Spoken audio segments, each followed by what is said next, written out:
Hello guys, இந்த மின்வெட்டு அப்படிங்கிறது இப்போது நிறைய பேசப்பட்டு வராங்களே சோஷியல் மீடியாலையும். ஆனால் அது சம்மந்தமாக இந்த வீடியோவில் நம்ம ஒரு எக்ஸ்பிளனேஷனாக பார்க்க போகிறோம். இதுக்கு மெயின் ரீசன் போடுறோம் அப்படின்னா, ஒரு ஆட்சி மாற்றத்திற்கு கண்டிப்பாக இந்த மின் வெட்டு கரண்ட் சம்மந்தமாக, மின்சாரம் சம்மந்தமாக ரொம்ப ரொம்ப ஒரு முக்கிய பங்காற்றும். அதுக்காக தான் இந்த வீடியோ. இந்த 2006லேருந்து 2011 வரைக்குமே நீங்கள் அனுபவிச்சிருப்பீங்க. அந்த காலகட்டத்தில் 1 மணி நேரம் கரண்ட் போகும், 1 மணி நேரம் கரண்ட் இருக்கும். அது மேக்ஸிமம் தெரியும். சின்ன வயசாக இருக்கிறவங்க 2K கிட்ஸுக்கு நல்லா தெரியும். 90s ஏர்லி 90s கிட்ஸ்லாம் அந்த மாதிரி ஒரு நிலமை வருமோ அப்படிங்கிறத பற்றியும் இந்த வீடியோவில் நம்ம பார்க்க போகிறோம். அந்த நிலைமையாக வந்தது அதை பற்றியும் பார்க்குறோம். வாங்க வீடியோக்குள்ளே போகலாம். இப்போ நிறைய சோஷியல் மீடியாவில் போஸ்ட்டு அந்த தமிழ்நாடு வரைபடத்தை போட்டு அதில் விசில் ஊதிட்டாங்க அப்படின்னு சொல்லிட்டு ஒரு போஸ்ட்டு. காரணம், இப்போது சென்னை, காஞ்சிபுரம், திருவள்ளூர் ஒரு சில மாவட்டங்களில் மின்வெட்டு ரொம்ப அதிகரிச்சிருக்கு. ஓகேவா, நீங்கள் ஓட்டு போட்டிங்கல்ல, அதனால் அனுபவிங்க அப்படின்னு சொல்லிட்டு நிறைய சோஷியல் மீடியாவில் இந்த மாதிரி போஸ்ட்லாம் வைரல் ஆகிட்டுருக்கு. ஓகே, அது மட்டும் இல்லாமல் எதிர்கட்சிகள் எப்படா மாட்டுவோம் அப்படிங்கிற மாதிரி இருந்ததுக்கு வந்துச்சுல்ல, இந்த கண்டென்ட் கிடைச்சிருச்சு. இதை பற்றி நிறைய எதிர்ப்புகள்லாம் கிளம்பி இருந்தது. ஓகேவா, அது ஒரு பக்கம் இருக்கட்டும். ஏன்னா ஆல்ரெடி குளோபல் வார்மிங் அதிகரிச்சிச்சு, உலக வெப்பமயமாதல் அதிகரிச்சிச்சு. சூப்பர் எலனோ பற்றிலாம் நான் நிறைய வீடியோ போட்டிருந்தேன், கண்டிப்பாக போய் பாருங்கள், இல்லைனா கார்டில் கொடுக்குறேன். அப்போது நைட் நேரத்தில் ஒரு மணி நேரம் கரண்ட் இல்லை.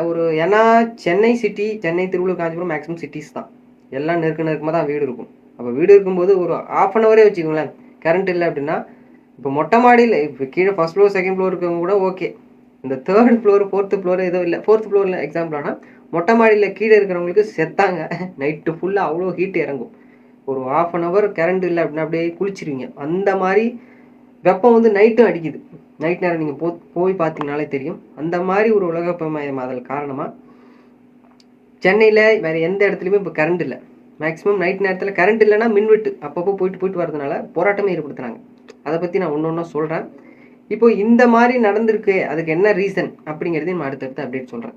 திடீர்னு சாலை மறியலில் ஈடுபட்டாங்க நிறைய ஏரியாவில் சென்னையில். ஓகே, அப்போ என்ன சொல்கிறாங்க, பச்சிளங்குழந்தைக்கு தூக்கம் இல்லை. ஏன்னா பகல்லே அவ்வளோ வெயில் அடிக்குது, அப்படியே வெப்ப அலை வீசுது. ஓகேவா, இப்போது ரியாலிட்டியை புரிஞ்சிருப்பீங்க. சென்னை மட்டும் இல்லை, அதர் சிட்டிஸில் எல்லாமே அவ்வளோக்கு வெப்ப காற்று. காரணம், மரத்தை வெட்டி ஃப்ரேம் போடுறதா இருக்கட்டும், மரத்தை அழிக்கிறீங்க, ஃபேக்ட்ரிஸ் இன்க்ரீஸ் பண்ணுறீங்க, அது ஓசோனில் ஓட்ட நிறைய அதெல்லாம் நடந்துகிட்ருக்கு. அது சயின்டிஃபிக்கலாக சார்ந்த ஒரு வீடியோவை தனியாக போடுறேன். இதில் இன்னொரு என்ன ட்விஸ்ட் அப்படின்னா, குழந்தை சொல்லி தானே தாய்க்காக ஓட்டு போட்டிங்க, மீம்ஸ். எதிர்கட்சினாலே சும்மா இருக்க மாட்டாங்க, ஆஹா கிடச்சிச்சிரா கண்டுன்னு சொல்லிட்டு அந்த மாதிரிலாம் நிறைய போஸ்ட்லாம் போட்டுட்டு இருக்காங்க எதிர்ப்பு தெரிவிச்சுட்டு. அது நிறைய போராட்டம்லாம் நடந்தது, நிறைய வீடியோவில் பார்த்துருப்பீங்க. இது துறை சார்ந்த அமைச்சர் கண்டிப்பாக அதுக்கு பதில் சொல்லி ஆகணும்ல. அமைச்சர் நிர்மல்குமார் அவர் ஒரு ஸ்டேட்மெண்ட்டை விட்டுருக்காரு. ஏங்க, சீரமைப்பு பணிகள் நடைபெறுவதால தான் மின்தடை ஏற்பட்டிருக்கு, மற்றபடி நீங்கள் சொல்கிற மாதிரி வேறு எதுவும் கிடையாது அப்படிங்கிற மாதிரி சொல்கிறாரு. புகார்கள் ஏதாவது வந்துச்சுன்னா உடனடி நடவடிக்கை எடுக்கப்படும் அப்படின்னு சொல்லிட்டுருக்காரு. போலீஸ் சார்ந்து சஸ்பெண்ட் அதெல்லாம் ஓகே, உடனடி நடவடிக்கை எடுக்கப்படும் சொன்னது ஓகே. பட் ஆனால் போராட்டம் இறங்குற வரைக்கும் உங்களுக்கு அந்த காதில் அந்த நியூஸ் வரலையா அப்படிங்கிறது என்னுடைய கொஷின்னு. அதே போல் மின் கட்டணம் உயர்த்தும் எண்ணம் கிடையாது, ஆல்ரெடி ஃப்ரீன்னு சொல்லியிருக்கேன் ப்ரோ. ஆனால் இது ஏன் அப்படின்னா, மின்சார பற்றாக்குறை ஏற்பட்டிருக்கோம் அப்படிங்கிற ஒரு பாயிண்ட் ஆஃப் யோசிக்க தோன்றல. 2006-11 பீரியடில் அந்த மாதிரி நடக்குதோ அப்படின்னு கேட்கறதுக்கு இல்லை அந்த மாதிரிலாம் கிடையாது. மின் கட்டணம்லாம் எதுவும் நாங்கள் உயர்த்த போகிறது கிடையாது. ஆனால் நிறைய இடத்துல இது கண்டினியூ ஆச்சு அப்படின்னா மேபி அந்த 2006-11 பீரியடில் நடந்தது திருப்பி வருதோ அப்படிங்கிறது யோசிக்க தோன்றல. பொறுத்து இருந்து பார்க்கலாம். மின்சாரத்தில் 1970ஸ்லேயே பெரிய ஒரு ரெக்கார்ட் பண்ணாங்க தமிழ்நாடு. என்ன ப்ரூவ் பண்ணாங்க அப்படின்னா, அதை பற்றி சின்னதாக ஒரு அப்டேட் கொடுத்தாங்க. 1974லேயே, எப்போது கிட்டத்தட்ட ஒரு 50 வருஷத்துக்கு முன்னாடியே எல்லா கிராமத்துலேயும் மின்சார பயன்பாடு இருக்குது. அதை கொண்டு போனது தமிழ்நாடு கவர்மெண்ட் தான் இந்தியாவிலேயே. அப்போது அந்த மாதிரி இருக்கக்கூடிய மாநிலத்துக்கு இந்த மாதிரி ஒரு நிலைமை அப்படின்னா, ஆல்ரெடி நம்ம டவுன்ஃபால்லாம் சந்திச்சு தான் மேலே வந்திருக்கோம். அது என்னென்ன முடிவெடுத்து ஸ்ட்ராட்டஜி வைஸாக யூஸ் பண்ணி அதெல்லாம் நம்ம மேலே வந்துட்டோம். அதை பற்றி அடுத்தடுத்து சொல்கிறேன். பட் ஆனால் இந்த நிகழ்வு கண்டினியூ ஆகுமா அப்படின்னா, போக போக நமக்கு கண்டிப்பாக தெரிய வரும் என்ன தான் நடக்குது அப்படிங்கிறது. ஏன்னா கிட்டத்தட்ட 1 வீக்காகவே இந்த நியூஸை நம்ம அடிக்கடி காதில் வாங்கிட்டு இருக்கோம். நானும் நிறைய வீடியோஸ்லாம் பார்க்குறேன். அதற்கான உண்மைத்தன்மை பிறகு வெளிப்படும். இந்த 2006-2011 இந்த பீரியடில் கண்டிப்பாக, அதுக்கப்புறம் தான் ஏடிஎம்கே கவர்மெண்ட் வந்தது. அதுக்கு முன்னாடி டிஎம்கே கவர்மெண்ட்டில் நிறைய பேர் தீர்த்திருப்பீங்க, கண்டிப்பாக தெரிஞ்சிருக்கும். 80s kids, 90s kids, 2K kids early அவங்களுக்கு கண்டிப்பாக தெரியும். 1 மணி நேரம் கரண்ட் போகும், 1 மணி நேரம் கரண்ட் வராது. சனிக்கிழமை ஆஃப் டே இருக்கும், ஆஃப் டே இருக்காது. ஐ திங்க் யோசிச்சு பாருங்கள், ஞாபகம் இருக்கும். அந்த பீரியடில் கரெக்டாக இந்த டைமில் மேட்ச் பார்ப்போம். அதெல்லாம் நடந்திருக்கு. இந்த டைமில் கரண்ட் போயிடும்போது டாஸ் யார் வின் பண்ணுவோம். அப்போல்லாம் ஸ்மார்ட் ஃபோன்லாம் அவ்வளோ கிடையாது. இப்போ 2018 அப்புறம் தான் அந்த ஸ்மார்ட் ஃபோன்ஸு டெக்னாலஜிலாம் வளர்ந்தது. ஓகேவா? அப்போது அந்த காலகட்டத்தில் பெரிய ஒரு மார்ஜினில் இருந்தது. எனக்கு ரொம்ப மின்சார பற்றாக்குறை இருந்தது. அப்போது என்ன தான் நடந்தது அடுத்தடுத்துன்னா சொல்கிறேன். ஓகே, கடுமையான மின்வெட்டு நடந்தது. அறிவிக்கவே படாது. எப்போ கரண்ட் போகும், எப்போ கரண்ட் வரும். ஆனால் கொஞ்சம் கொஞ்சம் ஒரு நாள் போக நமக்கு இந்த மணி நேரத்தில் கரண்ட் போகுதுன்னு அவங்களாவே கெஸ் பண்ணாங்க. அப்புறம் ஆலைகள், ஃபேக்ட்ரிஸில், கிராமங்கள்லாம் பல மணி நேரம் மின்தடை நான்லாம் சந்திச்சிருக்கேன். நீங்களும் சந்திச்சிருக்கீங்க அப்படின்னா கமெண்ட் பண்ணுங்கள். 2011 2014 அப்புறமும் இன்னும் நிறைய கடும் பற்றாக்குறை மின் தேவை. அப்போது எவ்வளோ ஹையர் லெவலில் எவ்வளோ போய் அந்த பற்றாக்குறை உச்சத்தை எட்டணுமோ அந்த அளவுக்கு உச்சத்தை எட்டுச்சு. 10லேருந்து 12 மணி நேரம், ஒரு 24 ஹவர்ஸ் ஒரு பர் டேனா ஹாஃப் டே வந்து கரண்ட்டே இல்லாமல் இருந்தது. முக்கியமாக தொழில்துறை நிறுவனங்களாக இருக்கட்டும், சிறு குறு தொழில்கள்லாம் ரொம்ப ரொம்ப பாதிச்சுது. கரண்ட்டு தான் ஒரு பேசிக்கே. அது இல்லாமல் எதுவுமே பண்ண முடியாது அப்படிங்கிறது. இப்போ எப்படி ஒரு செயின்ஸ் நான் சொன்னல, குரங்குலேருந்து மனுஷன் தான் இதை அடித்து சாப்பிடுவோம் அப்படிங்கிற ஒரு செயின் இருக்குல்ல. ஓகேவா? அதே போல் இந்த கரண்ட் இல்லைன்னா ஒரு பில்டிங் கட்ட முடியாது.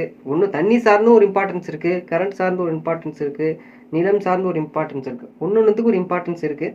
பட் நான் கரண்ட்டுங்கிறது அடிப்படை தேவை அப்படிங்கிறதுக்கான ஒரு முக்கியமான ஒரு இதை நான் சொல்கிறேன். எப்படி தான் ப்ரோ ஆஃப்டர் 2014 அப்புறம் மீண்டு வந்தாங்க அப்படின்னா, புதிய அனல் மின் நிலையங்கள் அமைச்சாங்க. காற்றாலைகளும் மின் நிலையங்களும் இணைக்கப்பட்டது. அப்போ இணைக்கப்பட்ட அப்புறம் தான் கொஞ்சம் கொஞ்சமாக நம்ம படிப்படியாக அந்த மின் பற்றாக்குறையிலேருந்து அப்படியே ஓரளவுக்கு வந்தோம். முன்னெச்சரிக்கை நடவடிக்கையால் தான் இந்த மாதிரி சாத்தியக்கூறுகள் நடைபெற்றது. இதுக்கு இல்லை அப்படின்னா இன்னும் கரண்ட்டுடைய அந்த பற்றாக்குறை மின்வெட்டு ரொம்ப ரொம்ப ரொம்ப டிஃபிகல்ட்டாக இருக்கும். பட் ஆனால் கவர்மெண்ட் நல்ல ஒரு யோசிச்சு கரெக்டாக ஸ்ட்ராட்டஜி வைஸாக யூஸ் பண்ணி கரெக்டாக முன்னோக்கி எடுத்துகிட்டு போனாங்க. புரியுதா? ஏப்ரல் 2026 இப்போ லாஸ்ட் மந்த் போச்சுல, இப்போ மட்டும் கோடைக்கால மின் தேவை 21,307 மெகாவாட். இது ஹிஸ்ட்ரியிலேயே இதுதான் அதிகம். ஏன்னா சிட்டி சைடில் ஏசி போடுறாங்க, கன்ஸ்ட்ரக்ஷன்ஸ் ஒர்க்கிங் நடக்குது, நைட் நேரத்தில் அதிக வெப்பம், கண்டிப்பாக ஃபேன் போட்டாகணும், ஏசி போட்டாகணும், இந்த மாதிரி நிறைய சொல்லிட்டு போகலாம். இப்போ ஹிஸ்ட்ரியிலே இது இப்படி போகுது அப்படின்னா சூழ்நிலை அந்த மாதிரி தன்னை தகவமைப்பு கொள்கிறது வாய் பிளாவர் அதில். ஏன்னா இப்போ நீங்கள் என்னென்ன மாதிரி அந்த இயற்கையை கொண்டு போகிறீங்களோ அதுக்கு மாதிரி அந்த பூமியும் தன்னை தகவமைப்பித்து கொள்கிறது. ஓகே, சிம்பிளாக சொல்லணும் அப்படின்னா. அதே போல் வரலாற்றிலேயே உச்ச நுகர்வுன்னு வந்து பார்த்தீங்கன்னா 471.45 மில்லியன் யூனிட்ஸ். ஆஹா, கண்டிப்பாக தமிழ்நாடுன்னு சொல்கிறத விட வேர்ல்டு லெவலில் மின் தேவை பற்றாக்குறை கண்டிப்பாக அதிகரிக்க போகுது. ஏன்னா இப்போ ரீசெண்டாக பார்த்தீங்க அப்படின்னா சிலிண்டர் விளையிறது, பெட்ரோல் எல்லாமே விளையிறது. ஆனால் நீங்கள் சம்பளம் வாங்குறது அதே தான் இருக்குது. பார்க்கலாம் என்ன தான் நடக்குது, இதற்கு நடவடிக்கை எடுக்க போகிறாங்க அப்படிங்கிறது புலப்படலை. கண்டிப்பாக உலகாழிய போகிறது தெளிவாக தெரியப்படும். கவர்மெண்ட் சைட்லேருந்து சொன்னாங்க, TNGEDCO பராமரிப்பு பணிப்புகள் நடைபெறதுனால தான் நமக்கு மின்வெட்டு இருக்குது அப்படின்னு சொல்கிறாங்க. பட் ஆனால் இது எவ்வளோ நாட்கள் நடக்கும்? ஏன்னா ஒரு சில நாட்கள், ஒரு சில வாரங்கள் எடுக்கும். அதுக்கப்புறமும் நடந்தது அப்படின்னா அப்போ பொதுமக்கள் மேலேயும் ஒரு கொஷின் மார்க். என்ன, கவர்மெண்ட் சரியில்லையா, வேறு ஏதாவது நடக்குதா, திருட்டுத்தனம் ஏதாவது நடக்குதான்னு யோசிப்பாங்க. அப்போ எதிர்கட்சி சார்ந்தும் இது பேசப்படும் பொருளாக மாறும். இது போக போக கண்டிப்பாக நமக்கு என்னங்கிற ஒரு உண்மைத்தன்மை வெளியே வரும். புரியுதா? கரண்ட் பவர் எனர்ஜி ஸ்டாட்ஸை வந்து பார்த்துருவோம். மே மாதம் அந்த புள்ளி விவர தொகுப்பை பார்க்கலாம். கரண்ட் பவர் டிமாண்டுன்னு வந்து பார்த்தீங்க அப்படின்னா 19,000 மெகாவாட்லேருந்து 19,500 மெகாவாட் வரைக்கும். இதில் பீக் டிமாண்ட் அண்ட் எனர்ஜி ஷார்ட்டேஜ்னு வந்து பார்த்தீங்கன்னா 0% தான். இந்த மின்வெட்டு இன்னும் அதிகமாச்சு வேறு ஏதாவது நடக்குது அப்படின்னா இதனுடைய பெர்சன்டேஜ் இன்க்ரீஸ் ஆகும்போது அப்போ நமக்கு தலைவலி கண்டிப்பாக உண்டு பண்ணும். ஆவரேஜ் எக்ஸ்சேஞ்ச் பவர் ப்ரைஸ்னு வந்து பார்த்தீங்க அப்படின்னா பர் யூனிட்டுக்கு 3.30 பைசாலேருந்து 3.50 பைசா வரைக்கும் இருக்கும். இதுதான் கரண்ட்டில் இருக்கக்கூடியது. ஒரு பக்கம் காவல்துறை சார்ந்து சிறப்பான பணிகள் நடைபெற்றுட்டு இருக்கிறது தாவேகா கவர்மெண்ட்டில். இன்னொரு பக்கம் மின்சாரம் சார்ந்து கொஞ்சம் இடிக்குது இல்லை. பட் ஆனால் சீரமைப்பு பணின்னு சொல்லிட்டு மின்சாரத்துறை அமைச்சர் ஒரு அறிக்கை விட்டுருக்காரு. அதனுடைய நிலைப்பாடு, உண்மைத்தன்மை போக போக கண்டிப்பாக தெரிய வரும். கண்டிப்பாக சோஷியல் மீடியா எல்லாமே உண்மைங்கிற மாதிரி பார்க்காதீங்க. அதில் உள்ள எதாவது நடக்கலாம். உள்ள மீன்ஸ் இப்போ சொன்னாங்கள்ல TNGEDCO, அங்கே ஏதாவது வேலைகள் நடக்கும்போது இந்த மாதிரி மின்வெட்டு நடைபெறும்.